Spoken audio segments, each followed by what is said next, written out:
Assalamualaikum warahmatullahi wabarakatuh. Perkenalkan, nama saya Nova Nur Lestari, absen 26. Di sini saya ingin membaca biantara saya. Anu kusim kuring dipihormat Bapak Ibu sareng rerencangan sadayana anu kusim kuring dipikanyaan. Dina kasampetan ieu sim kuring bade nyarioskeun perkawis. Pentingna ngajaga waktu dina kahirupan sapopoe.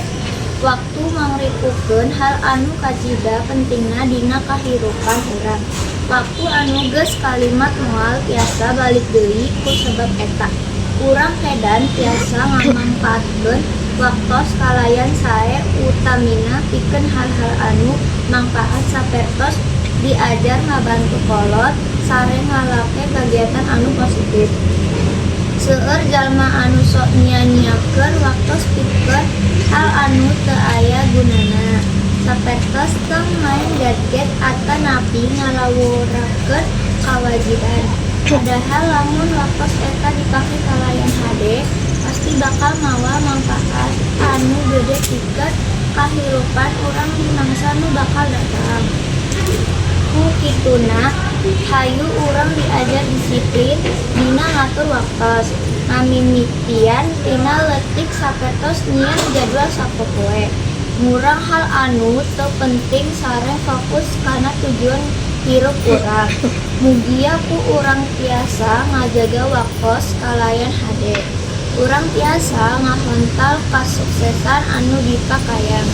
Aapunten bilin aya kalepatan dina kitab. Wassalamualaikum warahmatullahi wabarakatuh. Nah, di sini saya ingin membaca pantun buatan saya sendiri. Kasawah mau pacul, balikna teu hilap mandi.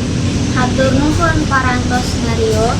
Mugia acara ieu mere mangpaat keur urang sadayana. Yang kedua, saya ingin membaca pantun penutup bikinan saya sendiri. Kasawah metik parena disimpan dina leuwih. Cukup sakitu ti abdi. Hatur nuhun sareng wassalamualaikum warahmatullahi wabarakatuh.